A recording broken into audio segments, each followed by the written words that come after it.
technology enhanced approaches. Um, that's what we're talking about today. Welcome. Just a reminder to remove your distractions, put your phone away, shut the door if someone's gonna bug you.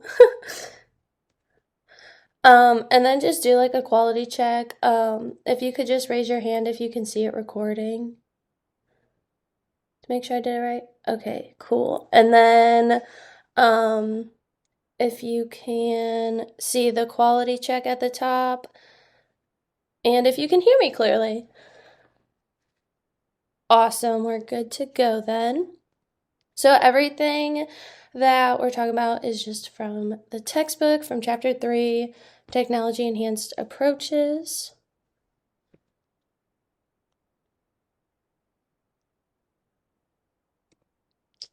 So, technology is becoming a big factor of shaping how we approach educational experiences, mostly for the better, in my opinion. The two main concerns are communication and collaboration with online educational settings. Without either of these, it would just be so hard to be successful in any educational setting. And then the big idea for this lesson is that technology um, is just helping to advance educational experiences and bringing people together in new ways.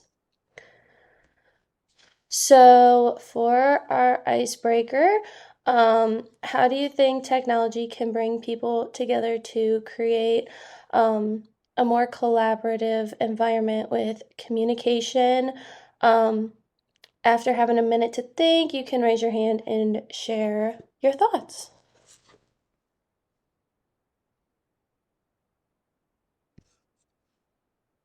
Noah, I saw your hand first. I mean, even outside of education and like teaching and what we're trying to do, I mean, in the workplace, people can now have offices around the country and still talk to each other, like and hear each other's voice every single day, whether it's through a phone or through WebEx or whatever. So even if somebody's across the country, you can still call them and hear their voice in a moment's notice. Yeah, like if you were just like working from home and you didn't have a computer, it was all like old-fashioned paper pencil, like you wouldn't be able to call up that person and be like, "Hey, what you think?" or have a meeting online. So I do like that. John, what about you? I agree with that. The only thing I would add is that the technology bring people together, but whether they create more collaboration and communication, it depends on the dynamics of their meeting and how they're interacting. So it'll bring people together, but I don't necessarily think it in and of itself will create collaboration and communication. It's up to the people to do that. That's my opinion. Yeah, I get what you're saying. Like, you mean like in a social setting compared to like an educational setting or something like that? Well, I think in either way, obviously in an educational setting, there's more of a purpose to collaborate. So an Yeah. instructor or a teacher may create that, but I think a person will have to do that, either instructor, teacher, or the people who are meeting, uh, in order for it to actually be a collaboration and communication. I got you. I like where you're thinking.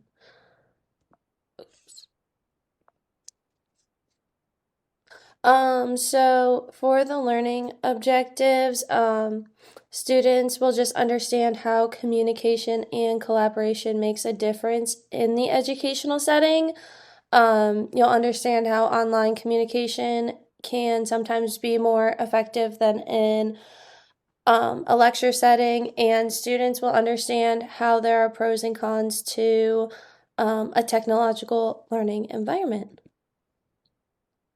So, another assessment activity, do you think technology has a positive or a negative impact on your education, or both? You can just use your little arrow to point out which one you think.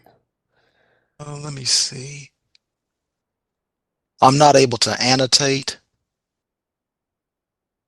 Are Um, you able to? Are you able to, Noah?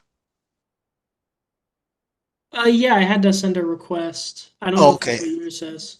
Yeah, mine did. Let me go ahead and oh, my bad. okay. Oh, I got it now. And let's see, do you think technology has had a positive or negative impact on our education? Um,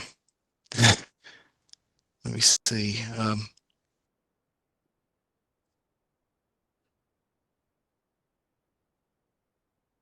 So you're both thinking positive is what I'm getting from this then?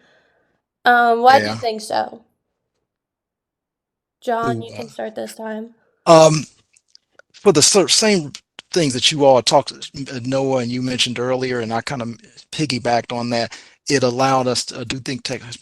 It allowed people to from a distance connect in ways that they couldn't before instantaneously.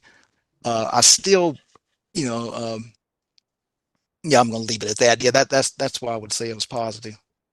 What Yeah, about you, I mean, Noah?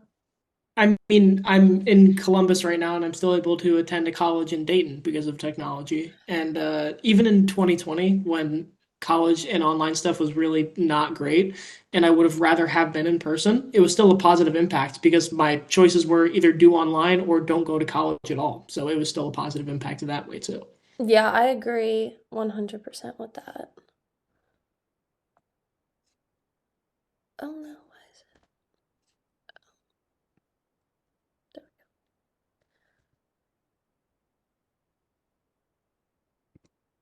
So, in the book, they talked about synchronous and asynchronous communication, and I think that they're both great forms of thinking out loud, and they meet our needs in different ways. I think synchronous communication tends to be a lot more fast paced and spontaneous, I guess. Um, it's just spur of the moment and you just talk, but with asynchronous you have time to process what people say, and you have time to respond, or you don't have to respond right away, and you can just do it all on your own time.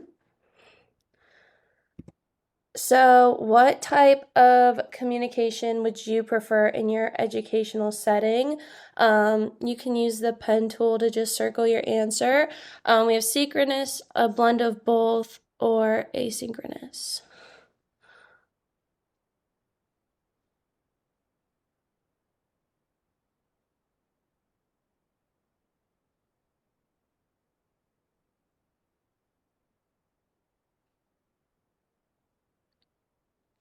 So, who circled synchronous? I did. What you think? Maybe it's just more of a personal preference than anything else, but I've always kind of liked the aspect of maybe thinking in person. I do get the case for kind of a blend of both, where you talk in class and then kind of have a response at the very end. But I don't know. For me, synchronous has always been better, at least when Mhm. it's a discussion and not the teacher kind of talking to the people like it is in the image there. For me, it's always been better, kind of talking in a group in person. But that's just me. I got you. What about you, John? Uh, I like the synchronous for the reasons that Noah just stated, but I like asynchronous because I can go back and review, say, a lecture that a professor may have put on a video recording. I can review it over and over and over again as many times as I like. So I kind of like a little bit of both. That's what I was thinking too. So you're not just like isolated with asynchronous, like chat in the box or anything, but I don't feel like you're being lectured at too much. Mhm. Let's see. Whoops.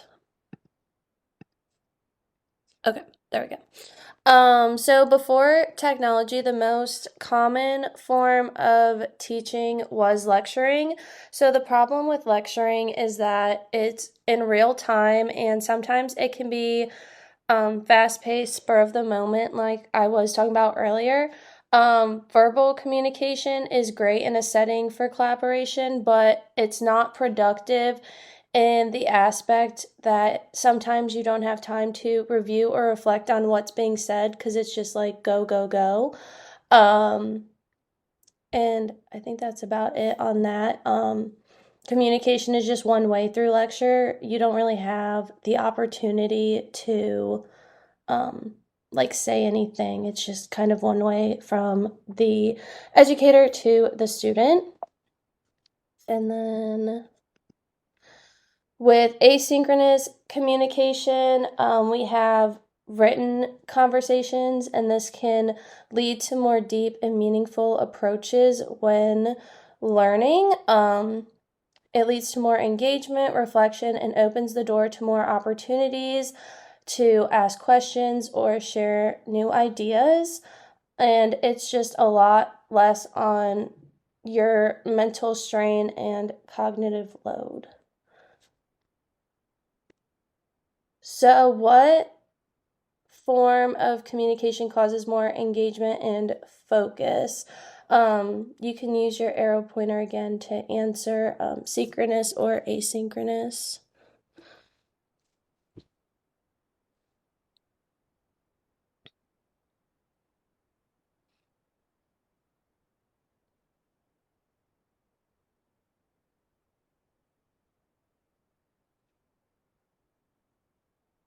Yeah, so I think we're all on the same page. Um, oh, my bad. What form of communication causes more engagement and focus? Actually, in my opinion, I thought it would be asynchronous just because you have time to go back and people can communicate from different ways and it allows you to focus a little more rather than when it is synchronous. You don't really have that time to go back and you can lose focus easier if you're trying to like take notes or um, listen to the person who's lecturing. But what did you guys think? Yeah, now that Um, oh, go ahead. oh, as somebody that has a pretty good like social battery, I guess is like the term to call it. I do kind of thrive on talking to people in person, and I feel like even if I wake up late, I always have more focus when the person's right in front of me, and I can better kind of dissect what they're saying and ask for clarification a little bit better. And when they get back to me a little bit quicker, I feel like I'm more focused in the conversation than maybe having to like space out and then come back into it. I got you. What about you, John? Yeah, I think the synchronous it does allow for immediate feedback, but then it depends on like if it's a teacher, it depends on if the teacher is engaged in the class, having them joining the discussion, or if the teacher is just lecturing, and there's no really engagement other than that. So I guess it depends on how the Yeah. it's being conducted. That's my bad. I probably should have been more specific, like with like in a lecture setting or something like that. That was just Yeah. my thought process.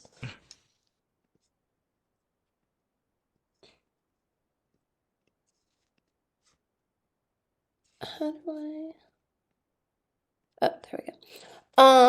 So another assessment activity. So when you grew up learning what form of communication was used in the classroom, you can just like text annotate this one. I feel like when um we all in this program we all come from like different stages of life, so I think it's interesting to see if people grew up learning more lecture based or if it was more um, digital.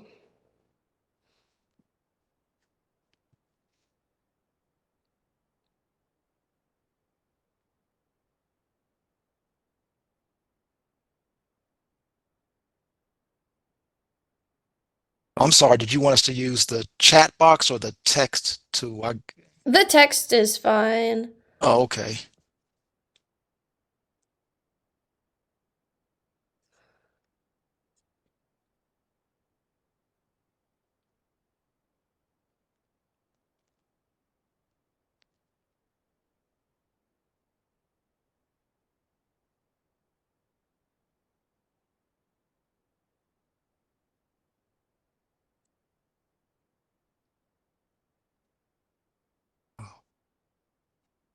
Can you see mine where I typed in lecture based? Yeah, I just see one lecture based. Is that what you put too, Noah? Yeah, I said mostly lecture-based stuff. Oh, my bad. I didn't see that on here.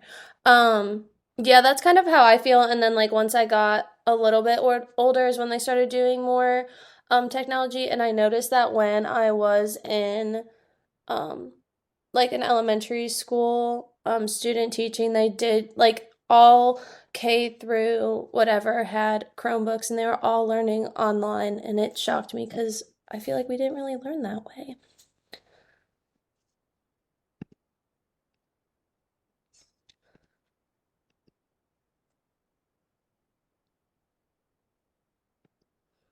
So, I know in the book they didn't really talk about face-to-face learning, but I wanted to include it because it just was, um, it was kind of like the only learning model not included from the section that I had. So face-to-face learning um, is just an instructional model where you'll talk to people as a group or individually. And this is also where synchronous communication comes into play with that lecturing teaching style more often than not. Um, Granted, you are able to have conversations in real time, but sometimes people I've noticed might not feel comfortable like asking something in person or in front of everyone. Um, and when there's lectures, you're trying to cram all that information in at once, from what I have understood.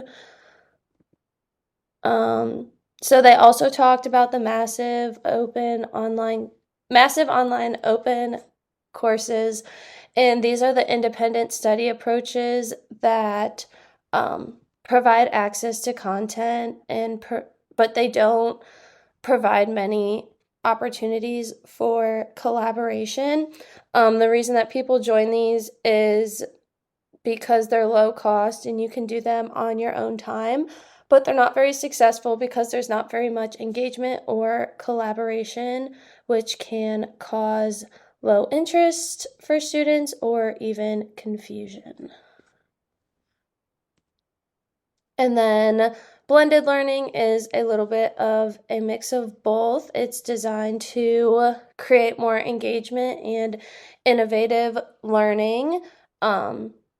It just allows students to become more reflective and collaborative for the students to create stronger and deeper connections, meanings, learning experiences, and it also gives students access to online content, whether this is like before, during, or after. So, like if the professor uploaded the lecture, they'd be able to view that at all times and become more engaged because they know that they'll have access to that um, at all times rather than having to cram it all in a lecture setting, just writing it all down from the whiteboard. It also allows students to be able to work together more and find more time for collaborative opportunities. So I have a poll here. So for this assessment activity, what classroom environment includes the most communication and collaboration from what I was talking about on the last 3 slides? There's face-to-face, the 100% online, or the massive online courses, or blended learning.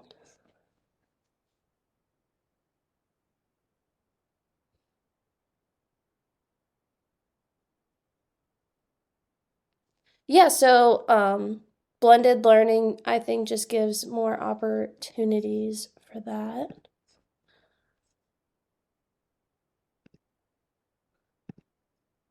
And then another one, you can use the shape tool to just kind of go over the text.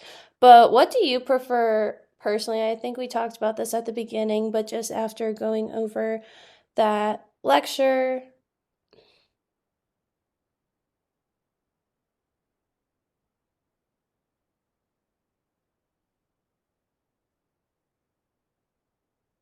I agree. Blended learning for sure.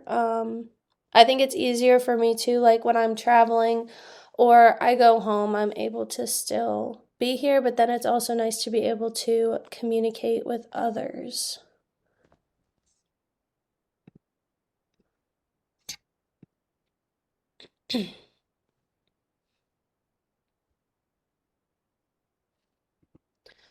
So, just to review, during this lesson, we just talked about how technology is helping change the educational experience and bringing people together in new ways. And without technology, it would be a lot harder to have these conversations and collaboration opportunities.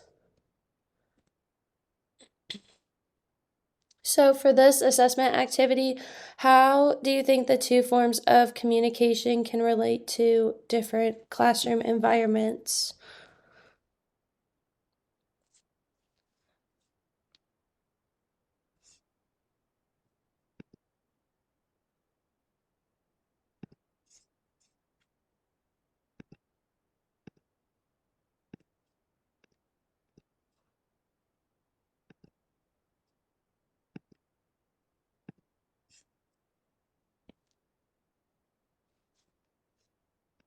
Oh, when you say two forms of communication, do you mean like online versus in Yeah, like the person? asynchronous versus asynchronous and like a blended environment, um, online or in person. Like, do you think they use more asynchronous communication in which environment?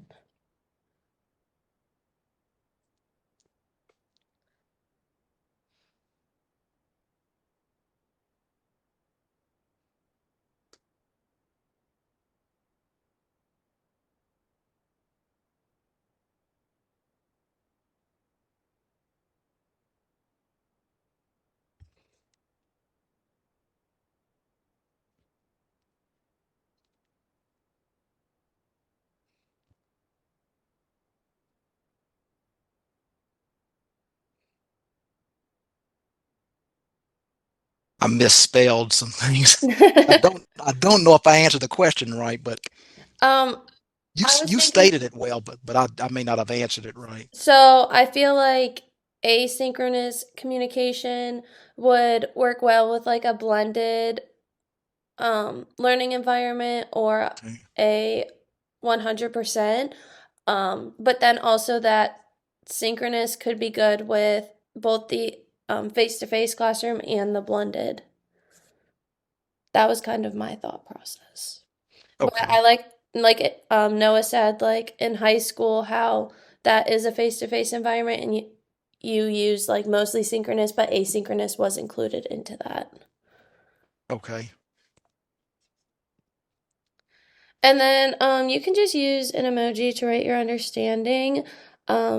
Now that I'm sharing this with people, I feel like I could have been a little more clear on some things because it made sense in my head. But you don't have to use these exact emojis. You could just give like a thumbs up or a thumbs down. Is that good? Good. And then, do you guys have any questions for me or anything?